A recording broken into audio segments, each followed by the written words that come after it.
मां का अंतिम संस्कार किए 1 महीने भी नहीं हुए थे, प्रदीप पाल के घर एक और हादसा हो जाता है। वो हादसा किसी और के साथ नहीं बल्कि सास का गला दबाकर अपने पति को महीने भर में गोली मारकर बड़ी बेरहमी से किया कत्ल। दोस्तों, आज की जो सच्ची घटना आप लोगों को मैं सुनाने जा रहा हूँ, उस सच्ची घटना सुनकर आप यही कहेंगे कि काश कोई अपनों के साथ ऐसा ना करे तो ठीक हो। दोस्तों, इस कहानी को सुनाने का उद्देश्य किसी का दिल दुखाना या किसी के दिल को ठेस पहुंचाना नहीं, बल्कि लोगों को जागरूक करना है। दोस्तों, 24 जनवरी 2022 सर्दी का मौसम था। 3 दिनों से बारिश रुक रुक कर हो रही थी।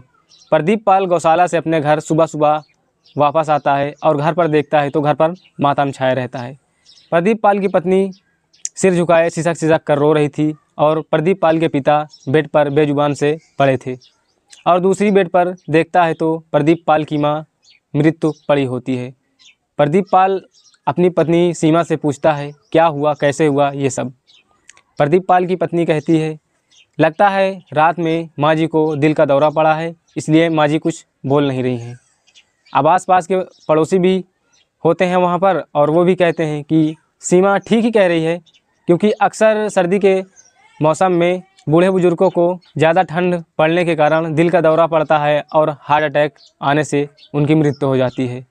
अब प्रदीप पाल वहाँ पर अपनी माँ की मृत्यु शरीर देखकर रो धोकर अपनी माँ की अंतिम संस्कार करने की प्रक्रिया शुरू कर देता है और वह उसी दिन किसी डॉक्टरी परीक्षण एवं किसी डॉक्टरी सलाह के बिना ही वह अपनी माँ का अंतिम संस्कार कर देता है।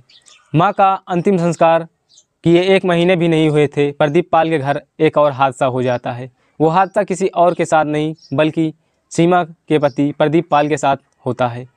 प्रदीप पाल 21 फरवरी 2022 को सुबह सुबह बाइक लेकर गौशाला जाने के लिए हेलीपैड रोड सेक्टर 24 के आगे निकला ही था कि कुछ लोग उसे बाइक से आकर गोली मार देते हैं और मौके वारदात पर प्रदीप पाल की गोली लगने से मृत्यु हो जाती है। इस घटना की वारदात को अंजाम खुलेआम 5 लोगों ने दिल्ली के थाना बेगमपुर क्षेत्र में दिया। इस घटना से आसपास में दहशत फैल जाती है।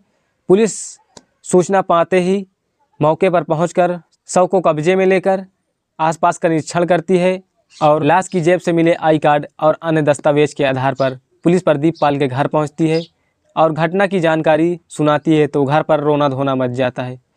प्रदीप पाल के पिता को जैसे ही इस घटना की जानकारी मिलती है तो प्रदीप पाल के पिता ज़मीन पर गिर जाते हैं, क्योंकि प्रदीप पाल के पिता को अपनी पत्नी खोए हुए महीने भर भी नहीं हुआ था और अपने जवान बेटे की मृत्यु का समाचार सुनकर ज़मीन पर गिर जाते हैं। प्रदीप पाल की पत्नी भी अपने पति प्रदीप की मौत का समाचार सुनकर चीखने और चिल्लाने लगती है। प्रदीप के 3 बच्चे थे, वो भी इस कहानी की घटना को सुनकर रोने धोने लगते हैं। असल में पूरे घर में मातम छा जाता है। पुलिस किसी न किसी तरह शांत कराने की कोशिश की और अन्य जानकारी जुटाकर वापस लौट गई। पुलिस थाना जाकर प्रदीप पाल के मोबाइल का डाटा निकाला तो पाया कि एक फ़ोन नंबर पर प्रदीप के फ़ोन से काफ़ी कॉल किए गए और उस पर लंबी लंबी बातें भी हुई थी। पता चला कि वह नंबर उत्तर प्रदेश के गौरव तवेतिया के नाम से रजिस्टर था। पुलिस ने सीमा से गौरव के बारे में पूछा तो पता चला कि वह उनका किराएदार था, लेकिन हत्या की घटना के दिन से वह गायब है। उसी दिन से उसका फ़ोन भी बंद आ रहा है। उस पर पुलिस को शक हुआ और उसके फ़ोन की कॉल डिटेल निकाली गई तो पता चला कि उसके फ़ोन से भी कुछ नंबर पर लंबी लंबी बातें हुई थी। घटना से पहले रात को जिस नंबर से बात हुई वह नंबर विशन कुमार उर्फ वासु का था। विशन कुमार उर्फ वासु का नंबर ट्रैक कर पुलिस उसे दिल्ली में गिरफ्तार कर लेती है। थाने ले जाकर पूछताछ की जाती है तो विशन कुमार उर्फ वासु पुलिस के आगे टिक नहीं पाता है और प्रदीप की हत्या का सारा राज बता देता है। उसी के साथ यह भी बताता है कि प्रदीप की मां की भी हत्या हुई थी, जिसे सभी लोगों ने हार्ट अटैक समझा था। उन दोनों हत्याओं में शामिल होने का गुनाह भी स्वीकार कर आगे जो बताया वह कहानी काफ़ी हैरान कर देने वाली थी। यानी प्रदीप के मर्डर से पहले हुई जो उसकी मां की मौत भी एक हत्या ही थी, जो विशन कुमार उर्फ वासु ने बताया। विशन ने इतनी बड़ी साजिश और क्रूरता का रहस्य बताया, जो उसका सूत्रधार कोई और नहीं बल्कि प्रदीप पाल की पत्नी ही सीमा देवी थी। विशन ने बताया प्रदीप और उसकी मां की हत्या का जिम्मेदार वह अकेला ही नहीं बल्कि इस हत्या में गौरव तेवतिया भी शामिल था। उस अंजाम की घटना को सीमा के इशारों पर दोनों ने मिलकर सो रही प्रदीप की मां का गला दबाकर मार डाला था। विशन ने पैसों के खातिर यह काम किया, लेकिन गौरव के बारे में वह ज़्यादा जानकारी नहीं बता पाया। फिर विशन ने प्रदीप की हत्या का रचा गया खेल के बारे में बताया। 21 फरवरी 2022 की सुबह में जैसे ही प्रदीप गौशाला जाने के लिए घर से निकलता है तो सीमा गौरव को फ़ोन कर सूचना देती है। गौरव ने विशन को सूचना दिया।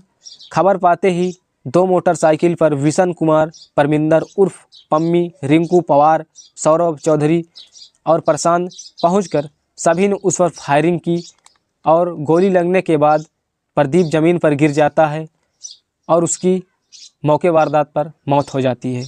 विशन कुमार उर्फ वासु ने कबूलनामे के कुछ दिनों बाद उन चारों हत्यारों पम्मी, रिंकू, सौरभ और प्रशांत गौरव तेवतिया समेत सभी को गिरफ्तार कर लिया। वे छठुए बदमाश थे। उनमें से कोई गाज़ियाबाद तो कोई बुलंदशहर तो कोई दादरी के निवासी थे। इनके साथ प्रदीप की पत्नी सीमा सहित सभी को पुलिस ने सामने बैठाकर पूछताछ की तो सभी ने विशन की तरह अपना जुर्म स्वीकार कर लिया। उसके बाद उन सभी 7 आरोपी को पुलिस ने जेल भेज दिया। इस पूरी घटनाक्रम से प्रदीप पाल के पिता गहरे सदमे में चले जाते हैं और प्रदीप पाल के 3 छोटे छोटे बच्चों की जिम्मेदारियां प्रदीप पाल के पिता के कंधों पर आ जाती है। दोस्तों, इस कहानी को सुनकर ऐसा लगता है कि अपना जब अपनों के साथ ऐसा कार्य करता है, ऐसी घिनौनी हरकत करता है तो बहुत दुख होता है। दोस्तों, कहते हैं जब अपनों का ही हाथ हो तो दूसरे गला काट ही लेंगे। दोस्तों, ऐसी कहानियाँ सुनने के लिए हमारे चैनल को सब्सक्राइब कर दीजिए और वीडियो को लाइक कर दीजिए। दोस्तों, अब फिर मिलेंगे एक नई कहानी के साथ, एक नई शुरुआत के साथ। तो दोस्तों, जब तक के लिए वीडियो में बने रहने के लिए दिल से धन्यवाद। जय हिंद, वंदे मातरम।